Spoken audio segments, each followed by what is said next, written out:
Buenos días. Nuestra clase de hoy es sobre el tema de teoría crítica e historia literarias. Son tres conceptos básicos, elementales, de lo que son los estudios literarios. Mi nombre es Marlon Rivas, soy el profesor de la cátedra Teoría Literaria, Universidad del Zulia, de la Escuela de Letras, Facultad de Humanidades.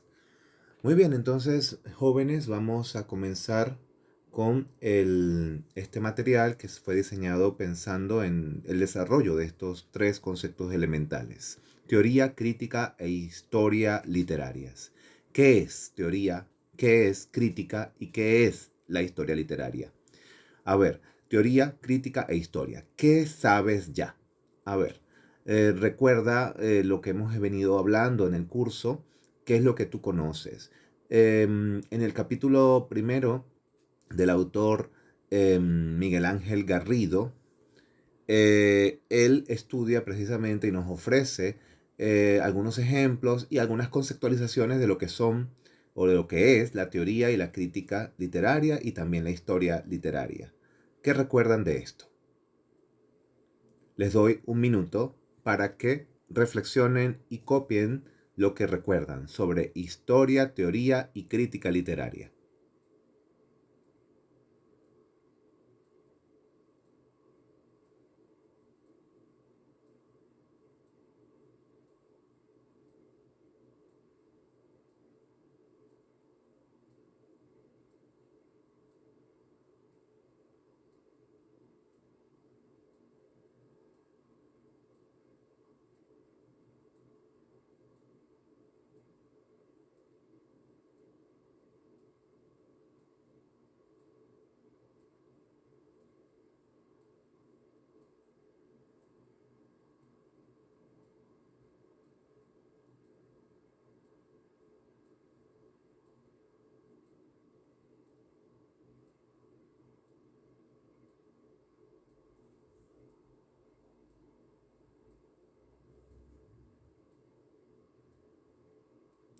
Muy bien, jóvenes. Espero que hayan podido escribir en el chat o también en el muro de Edmodo em, acerca de sus impresiones sobre teoría crítica e historia y sus lecturas previas del capítulo que es la literatura de Miguel Ángel Garrido. Vamos a continuar. Entonces, la primera fuente que consultamos sobre el término teoría literaria es Ricardo Senabre, 1994. Este autor nos dice que teoría literaria es pues una disciplina o un campo de estudio en la literatura que indaga en la índole de los rasgos constantes comunes a muchas obras. Esos rasgos serían analizables como factores de lo que se ha llamado la literariedad. Entonces, este autor está haciendo en su definición de lo que es teoría literaria, enfatiza sobre la necesidad de la indagación en la naturaleza de todos esos rasgos, de todas esas características que pueden ser constantes, que pueden ser repetibles, que pueden ser regulares en muchas obras, ¿ok? Y que pueden ser también identificadas o analizables o estudiadas entre los rasgos que pueden definir la literariedad. Recordándote que este término de literariedad tiene una larga data en el siglo XX, se creó en el marco del formalismo ruso y pues precisamente este autor está poniendo, digamos, o haciendo énfasis en el concepto de literariedad. Todos esos rasgos que son, que identifican a la obra literaria. Muy bien. Cuando revisamos el texto que ustedes leyeron, el texto de ¿Qué es la literatura? Capítulo primero de Nueva Introducción a la Teoría de la Literatura de Miguel Ángel Gallardo, este autor nos dice que la teoría literaria, él prefiere la teoría de la literatura, mejor dicho, desarrolla la actividad de comprensión teórica de los aspectos generales y repetibles del fenómeno literario. Entonces, entre la visión de Gallardo y la visión de Senabre hay una coincidencia, y por eso decimos que hay una visión coincidente en la definición de teoría literaria. Es decir, en este caso, Gallardo añade que es una actividad, ¿no?, que desarrolla la actividad de comprensión teórica de los aspectos generales y repetibles del fenómeno literario. Entonces, lo que es coincidente es precisamente la necesidad de esa indagación, como decía Senabre, en esos aspectos repetibles, generales, constantes, comunes a muchas obras, es decir, comunes a todos los fenómenos literarios. Esa es la visión coincidente, la necesidad de entender que la teoría literaria estudiaría aquellos aspectos que son comunes, aquellos recursos y aquellos elementos y constituyentes que son comunes, constantes en muchas obras, y que el teórico y el crítico literario estudian esos elementos comunes para determinar su naturaleza, para determinar su sentido y su significación. Vamos a seguir. En conclusión, tenemos acá que la teoría de la literatura aborda teórica y críticamente los aspectos constantes y generalizables de la literatura, en un intento de explicar y formular esos aspectos a partir de la construcción de sustentos suficientemente sólidos que hay que justificar, que es necesario justificar.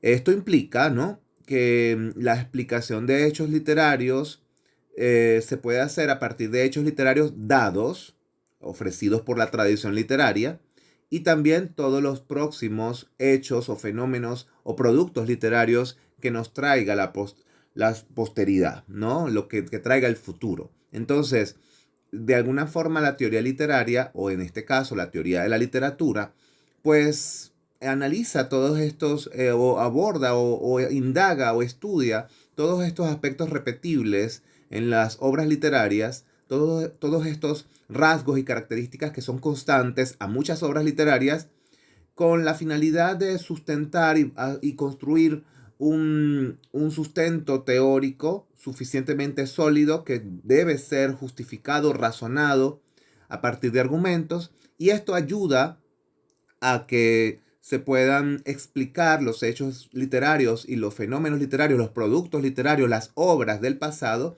pero también las obras que vienen o que vendrán, el libro que vendrá en el futuro. Muy bien, básicamente esa es la definición general de lo que es teoría de la literatura o teoría literaria. Este autor que hemos estado leyendo, Garrido Gallardo, Miguel Ángel, él plantea esta situación, ¿no? ¿Es mejor hablar de teoría literaria o más bien de teoría de la literatura? Entonces, es necesario distinguir con Gallardo las denominaciones teoría de la literatura y teoría literaria. ¿Qué dice Gallardo? O qué dice Garrido Gallardo, perdón. Bueno, él dice que el término, la denominación, el nombre teoría literaria, en el caso del adjetivo literaria o literario, este adjetivo es equívoco, nos dice Garrido. ¿Por qué? Porque puede significar o puede referirse a dos cosas distintas. Por una parte, puede referirse al objeto de estudio, es decir, la teoría de la literatura, que ese es el sentido el que deberíamos recuperar con respecto a este campo. Pero también dice Garrido Gallardo que puede referirse a la propia teoría, es decir, al tipo de teoría de que se esté hablando. Es decir, si es una teoría imaginativa, si es una teoría lírica, si es una teoría dramática, si son teorías románticas, si son teorías clasicistas, etc. Entonces, por eso, por ese motivo, por ese equívoco, ¿sí?, esa tendencia a tener, a producir un malentendido y a tener varios posibles sentidos, pues por eso Garrido Gallardo prefiere el término o la denominación teoría de la literatura, ¿ok? En la parte derecha de la diapositiva. Pues para él esta denominación es más precisa, más ajustada al rigor científico y por tanto menos equívoca. Entonces, mucho cuidado con esto entre la distinción de teoría literaria y teoría de la literatura. Muy bien, tenemos la siguiente diapositiva nos ofrece, en este caso nuevamente a partir de Senabre 1994, la definición elemental de lo que es crítica literaria. En la página 48 de su trabajo, Senabre nos expresa, cita, es un ejercicio intelectual de carácter analítico que se aplica a una obra literaria determinada o a un conjunto cerrado de obras. Es decir, a la totalidad de la producción de un autor, por ejemplo, o bien un grupo de textos que posean algún rasgo común de índole temática o formal. Entonces nos dice Senabre que siempre cuando hablamos de crítica literaria, siempre estamos hablando de análisis. Toda crítica literaria siempre es análisis, análisis de obras concretas. Cuando expresa él que todas estas, en esa totalidad de la producción de un autor o un grupo de obras que tienen algún rasgo en común, temático o formal, temático está hablando obviamente del tema, del asunto que aborda las obras o los asuntos que abordan las obras, y formal en cuanto a su estructura y construcción y constitución, si hay elementos en común, perdón, con respecto a las obras. Muy bien, este es básicamente lo que nos dice Senabre. Luego, cuando seguimos leyendo el artículo de Senabre, él nos dice, bueno, crítica literaria es siempre análisis. ¿Qué significa esto? Bueno, la crítica trata de estudiar los mecanismos en virtud de los cuales un discurso adquiere carácter artístico. Y la prueba más segura de este carácter artístico está en la coherencia de todos los componentes de la obra.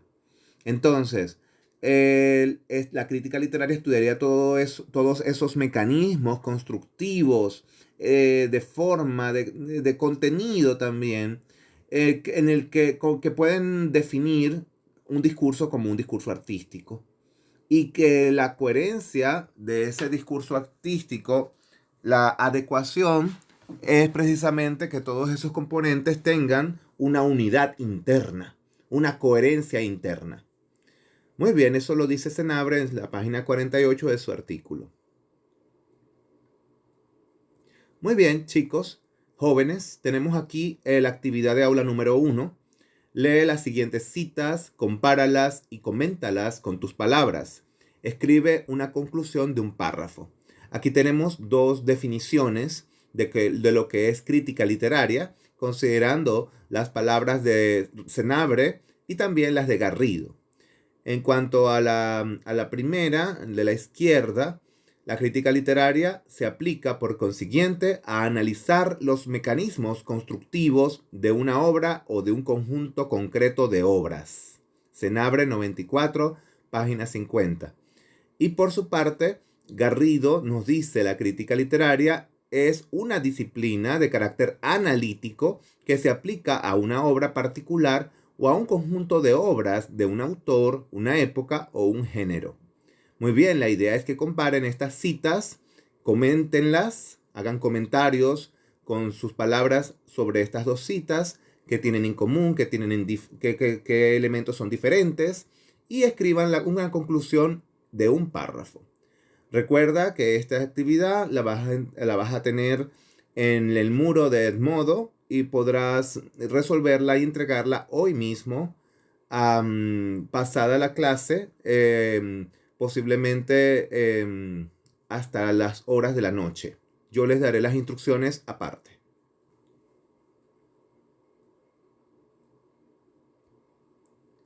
Muy bien, esta pregunta. ¿Cómo se relacionan la teoría y la crítica literarias? Es interesante porque cada una de estos campos de acción, de estos campos de actividad humana y de análisis y de indagación y explicación de las obras literarias y del fenómeno literario, quizás un lector poco experto pueda pensar que no hay una relación directa entre teoría y crítica literaria. Pero debo decir que sí hay una relación directa. Entonces, una de las cosas que se dice y que la mayoría de textos que hablan de la teoría literaria o de la teoría de la literatura eh, dicen lo siguiente, es un elemento coincidente. Toda teoría literaria o toda teoría de la literatura funciona como una crítica de la crítica, ¿ok? Una crítica de la crítica. Entonces, ¿a qué se refiere eso? De alguna manera es metacrítica la teoría de la literatura. ¿Por qué? Bueno, por lo siguiente, pues la teoría literaria, la teoría de la literatura y las personas que se dedican a eso, pues se encargan de leer y desentrañar a la crítica, con el objeto de descubrir los modos de leer de la crítica literaria y abstraer, a partir de lo concreto, principios generales de la construcción literaria, o sea, teoría. Observen que acá tanto la posición de Ludmer 2016 como la posición de Garrido coinciden en el hecho de que la teoría de la literatura, al leer las obras críticas, pues realizan la acción de entresacar, de interpretar cómo el crítico literario está leyendo determinadas obras, cuál es su idea y su concepción de la literatura con Ludmer y cómo son sus modos de leer. Esos modos de leer y esa concepción de la literatura va a ser muy importante, va a ser determinante en la interpretación que el crítico haga de las obras. Se puede leer una obra desde una perspectiva romántica, se puede leer una obra desde una concepción de la literatura que esté muy influida por el clasicismo. Y de acuerdo a esa posición que se asuma en la lectura crítica de una obra y en el análisis, entonces de allí podrán surgir también ciertos resultados que nos van a decir o que nos van a mostrar pues esos modos y esas formas de leer del crítico en particular. Y eso lo evalúa la teoría de la literatura, con el objeto precisamente de sacar de esas concreciones, de esos elementos, de esos análisis concretos, sacar principios generales que sirvan para explicar la mayor cantidad de obras. Ahí está la relación. Es decir, en pocas palabras, la teoría literaria se alimenta de la crítica literaria para construir sus principios generales a partir de elementos concretos. De alguna manera, la teoría de la literatura pues trabaja de una forma inductiva, es decir, a partir de elementos muy concretos, elabora principios generales. Eso es un procedimiento inductivo. Y con el objeto de qué? Pues de indagar en la naturaleza de esos rasgos comunes a muchas obras. Muy bien, vamos a seguir. ¿Cómo se relacionan la teoría y la crítica literaria? Bueno, en correspondencia con lo dicho hasta ahora, teoría y crítica, bueno, se relacionan porque los juicios de la crítica se establecen en virtud de determinados supuestos, implícitos o explícitos, que presuponen una cierta teoría. Garrido 2000, página 34. Es correcto. Toda persona o todo crítico literario que hace un análisis de un corpus, de un grupo de obras, pues siempre, así no lo quiera decir de forma explícita, siempre va a tener una teoría de trasfondo, que es la que le va a ayudar a elaborar sus análisis y sus constructos teóricos y críticos sobre determinadas obras. Es lo mismo que lo que dice Ludmer cuando dice, o sea, toda actividad crítica, toda actividad de crítica literaria presupone ciertos modos de leer o cierta concepción de la literatura. Toda actividad del crítico literario implica una teoría o un grupo de teorías que le son afines y unos modos de leer y una concepción de la literatura.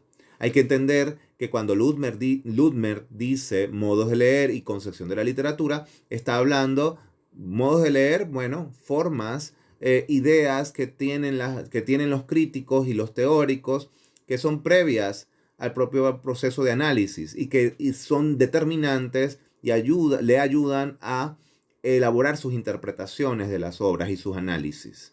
Y cuando hablamos de concepción de la literatura, bueno, como la palabra lo dice, es una idea que se tiene sobre el concepto, la función, la trascendencia y la relevancia de la literatura. ¿Para qué usamos la literatura? ¿Cómo se usa? ¿Qué es la literatura? Entonces, esas concepciones van a ser determinantes a la hora de elaborar los análisis por parte de los críticos literarios. Y siempre detrás de esos análisis críticos, siempre va a haber se va a presuponer o se va a evidenciar una teoría de fondo. Entonces aquí la relación no solamente es de la teoría hacia la crítica, en relación con que la crítica alimenta la teoría, sino que también en una relación de complementariedad, de interdependencia, la crítica también, pues obviamente, interrelacionada, conectada, interconectada de forma muy estrecha con la teoría, pues en su propia actividad los críticos literarios conocen las teorías y las aplican o las usan para elaborar sus análisis críticos. Entonces es una relación de interdependencia y de complementariedad entre teoría y crítica literaria. Muy bien, jóvenes, aquí tenemos la actividad de aula número 2. Lee la siguiente conclusión. ¿Crees que esta conclusión contempla completamente la relación entre teoría y crítica? Justifica tu respuesta. El texto dice así: el análisis o crítica literaria. Podemos decir que el ejercicio del análisis literario consiste en la construcción de una escritura crítica como acto de creación intelectual e imaginativa en torno a un corpus específico de obras de la literatura. En este sentido, todo acto de crítica literaria presupone cierta teoría o cierta concepción de la literatura, o sea, ciertos modos de leer. La relación que se da entre teoría y crítica, como análisis de corpus literarios concretos, es de tipo dialéctico. Según la hipótesis que se sustente sobre el fenómeno literario, serán las estrategias que se emprendan para analizarlo y a la inversa. Según los resultados de los análisis, se modificarán las hipótesis teóricas para conseguir la adecuación. Muy bien, entonces, ¿crees tú que esta conclusión contempla completamente, justamente, la relación entre teoría y crítica? Justifica tu respuesta. En esta cita de Garrido que tenemos al final de esta especie de conclusión, pues una aclaración sobre el método de la crítica literaria. De alguna manera, la manera de proceder, la forma de proceder de los críticos, pues va a estar supeditada por el propio fenómeno literario que estudie.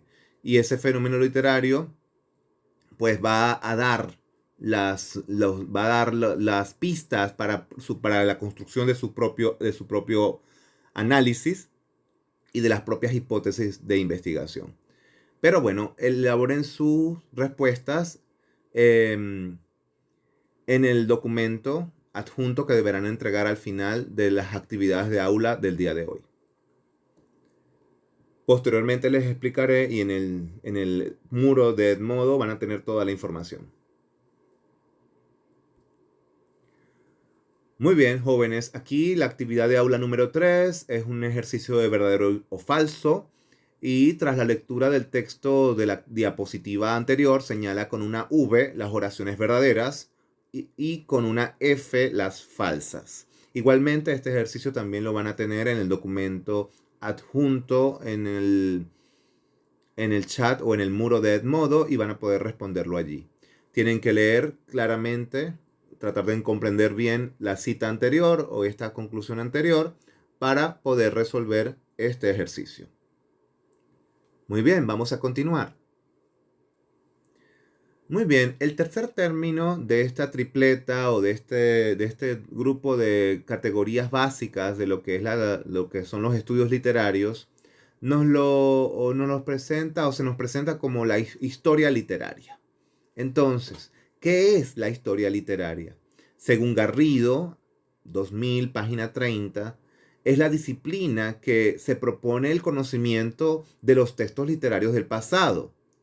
En este sentido, como disciplina debe considerar la biografía de los autores que se estudian, ¿no? De los autores o escritores de las obras que se estudian, y eso con la finalidad de establecer una relación con la tradición literaria precedente y además establecer conexiones con los fenómenos de la época y de la cultura, fenómenos históricos, fenómenos políticos, económicos, sociales, que de alguna manera se pueden relacionar con las obras literarias.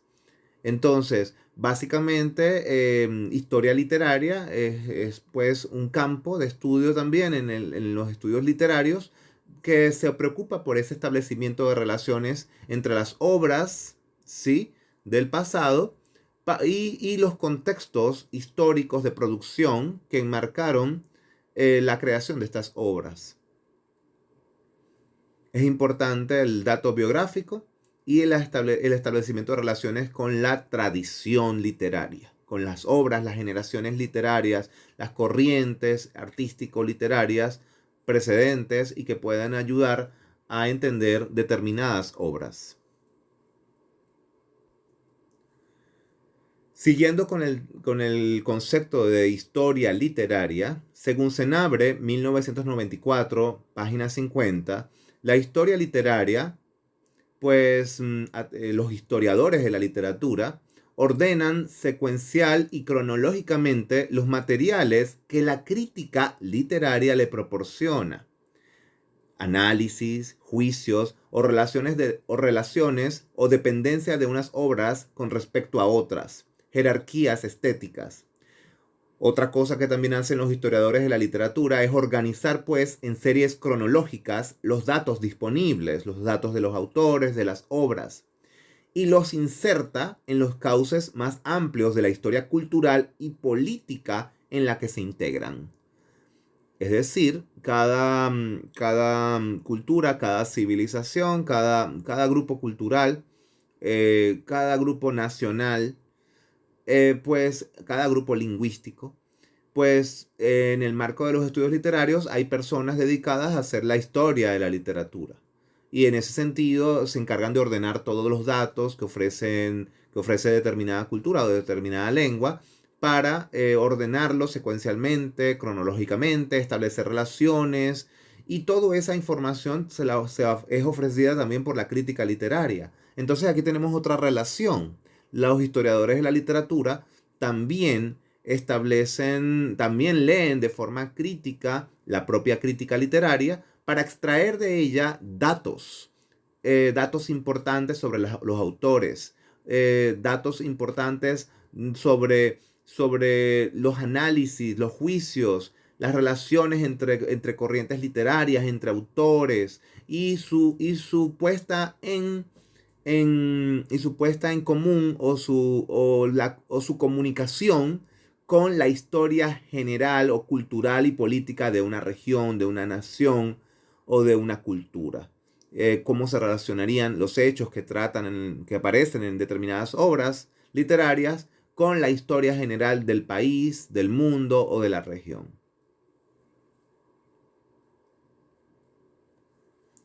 Entonces, Senabre nos dice, bueno, la historia literaria tiene un planteamiento clásico, ¿no?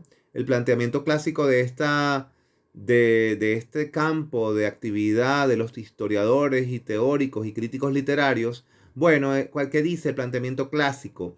Tiende a concebir la historia literaria como una parte de la historia general de un país. Es decir, la historia literaria sitúa los hechos literarios junto a los hechos sociales o políticos para facilitar la observación de sus relaciones y su correspondencia o de sus posibles desajustes. Esta sería la posición de la historia literaria desde un planteamiento clásico. Establecer relaciones entre las obras, los fenómenos literarios y los fenómenos sociales, políticos, económicos de una región, de un país, de una nación, de una lengua, con el objeto de facilitar el análisis, la observación de las relaciones entre estas obras literarias y los hechos sociales, políticos, culturales, económicos. Y ver hasta qué punto hay correspondencias, hay semejanzas, hay puntos en común y hasta qué punto también hay desajustes o diferencias. Ese es el planteamiento clásico de la historia literaria. En ese sentido, Senabre nos distingue y nos ofrece un ejemplo de lo que sucedía o de cómo se concebía la historia literaria decimonónica, la del siglo XIX, y cómo ha procedido la historia literaria del siglo XX. Entonces, en el caso de la historia literaria decimonónica, nos dice el autor que la mayoría de historias literarias, de libros, de obras que se proponían hacer la historia de una literatura en particular, todas estas obras del siglo XIX, o algunas de ellas, tenían un criterio unificador, poseían un criterio unificador. Y el ejemplo que nos ofrece Senabre es el siguiente, como por ejemplo la historia de la literatura italiana de Francesco de Santis, de 1871.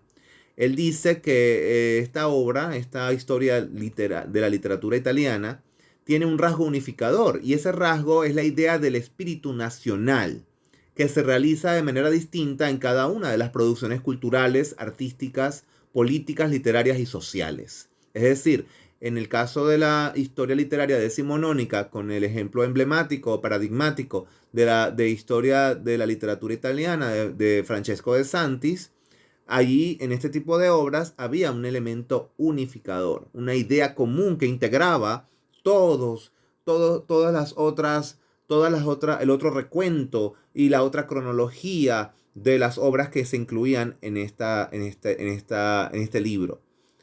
En cambio, la historia literaria que se hizo en el siglo XX, según Senabre, se parecen más bien a meros compendios de datos.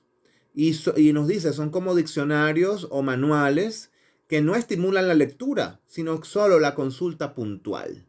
Y eso ¿por qué? Porque las obras de historia literaria del siglo XX no poseían o no tenían un criterio unificador, un hilo argumentativo que uniera todos esos datos, todas esas obras, toda esa cronología. Y eso no tenían entonces ese criterio unificador, y por tanto tampoco tenían estas historias literarias del siglo XX una mirada amplificativa, ni ideas que integren la historia con otros factores políticos, históricos, contextuales, económicos de la época. Entonces, en ese sentido, la historia literaria del siglo XX fue más empobrecedora, y solamente se transformaron en meros manuales y compendios o diccionarios que no estimulaban la lectura de este tipo de obras. Esa es básicamente la diferencia que nos plantea Senabre con respecto a la historia literaria decimonónica del siglo XIX y la historia literaria hecha en el siglo XX. Aquí tenemos entonces, jóvenes, la actividad de aula número 4. Explica con tus palabras el siguiente fragmento y responde: ¿qué diferencia la historia literaria decimonónica de la historia literaria del siglo XX? Entonces tenemos una cita y una paráfrasis de Senabre.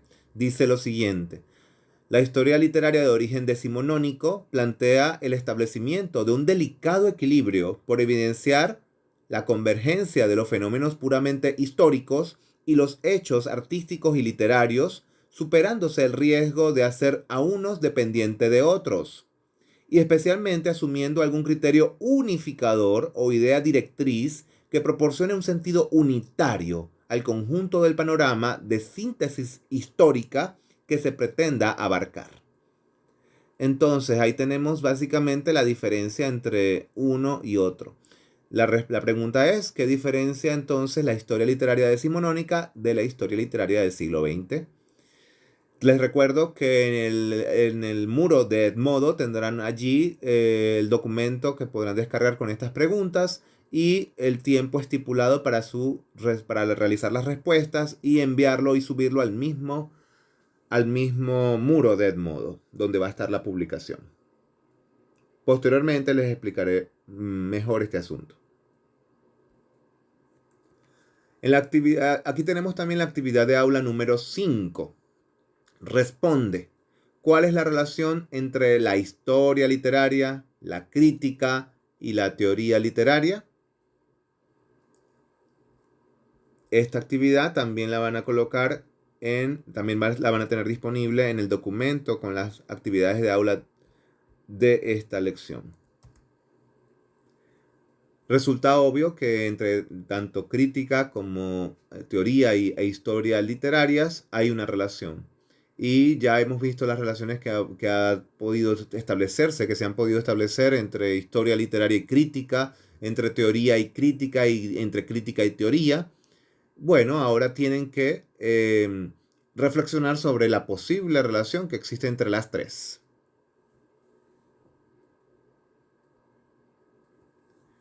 La última parte de esta clase vamos a hablar un poco sobre las tendencias y métodos del análisis o crítica literaria. Esto aparece también, es una de de los temas que expone el primer capítulo, que es la literatura del autor Miguel Ángel Garrido. Lectura que debieron hacer para hoy. Bueno, ¿qué nos dice este autor? Bueno, nos dice básicamente lo siguiente. Existen algunas tendencias y métodos que guían el análisis o la crítica literaria. Estos métodos se pueden agrupar, grosso modo, en tres grandes grupos. Tenemos entonces los métodos inmanentes, tenemos entonces también los métodos trascendentes y tenemos también los métodos integradores.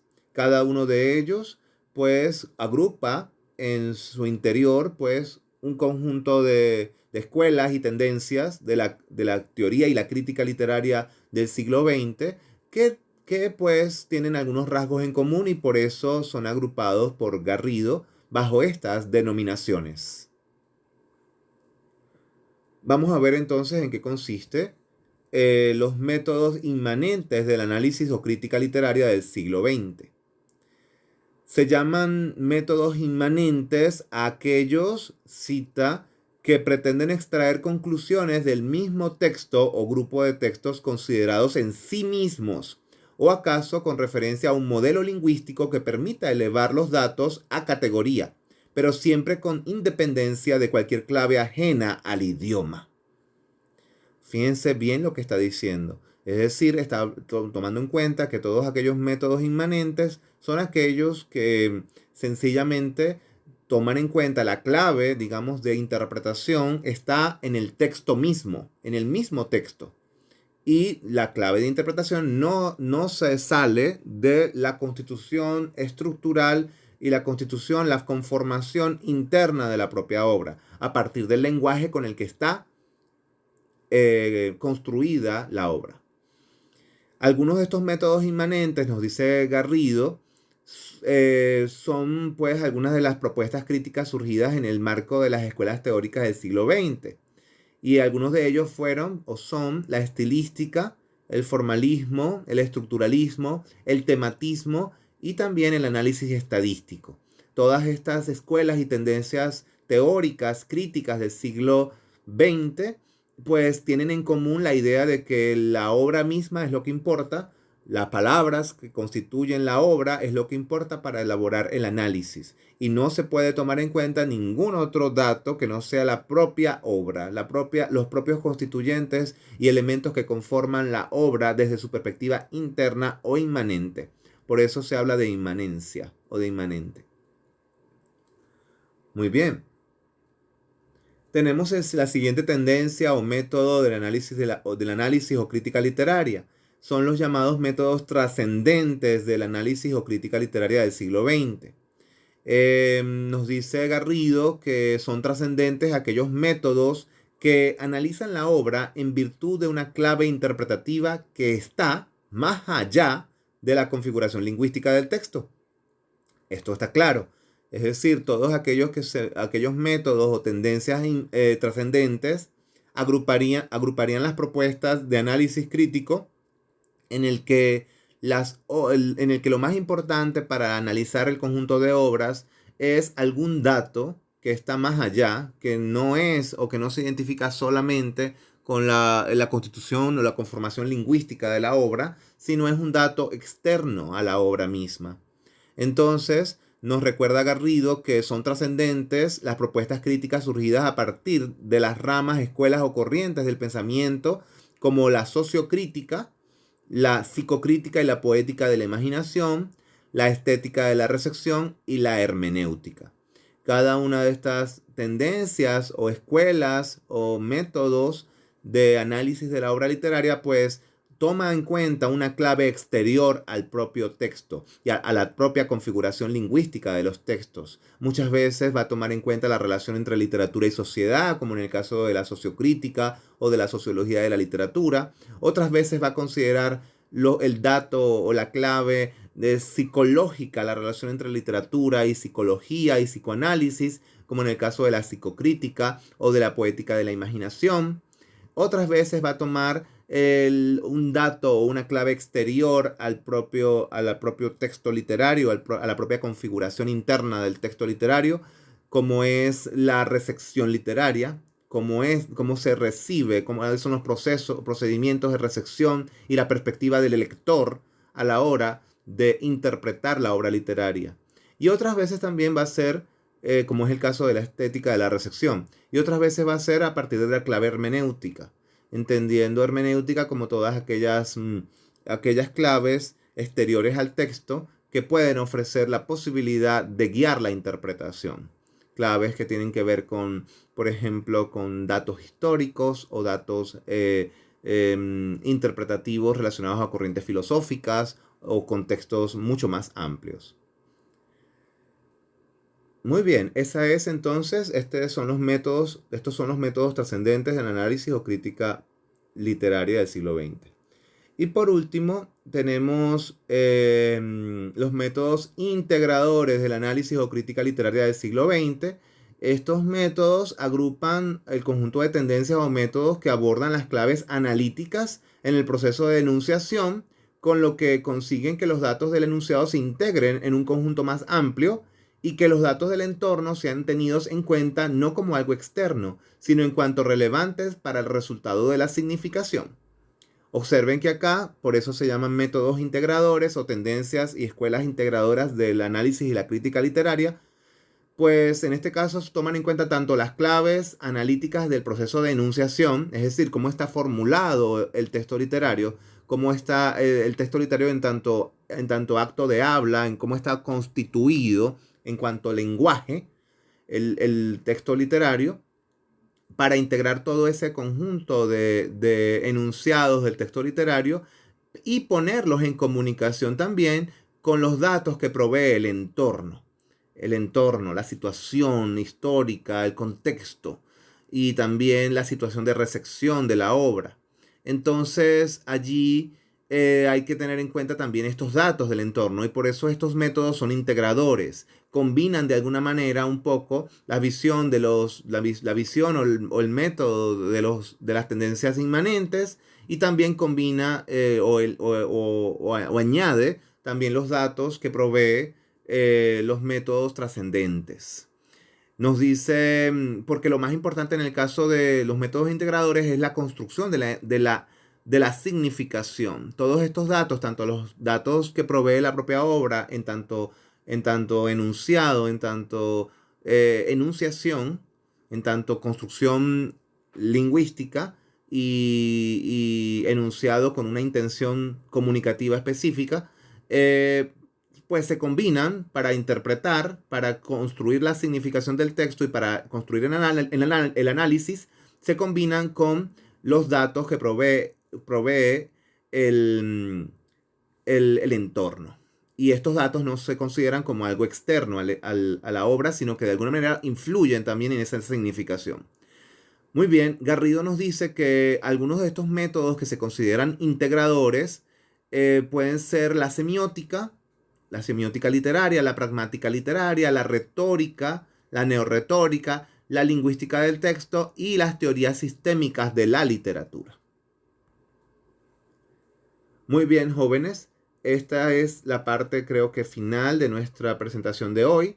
Tenemos acá las fuentes consultadas, los textos que leyeron Garrido, Miguel Ángel, Nueva Introducción a la Teoría de la Literatura, el libro de Ludmer, Clases 1985, Algunos problemas de teoría literaria, y el artículo de Senabre, Filología y Ciencia de la Literatura, incluido en el texto de Villanueva Darío, curso de Teoría de la Literatura.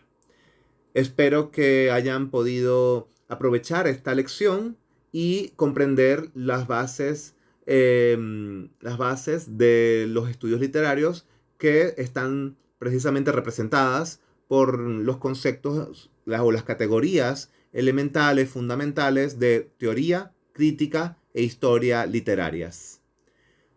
Buenos días o buenas tardes y espero verlos pronto. En el chat y en el modo van a poder colocar las respuestas a sus actividades, a las actividades de aula desde la 1 hasta las 5. Buenos días.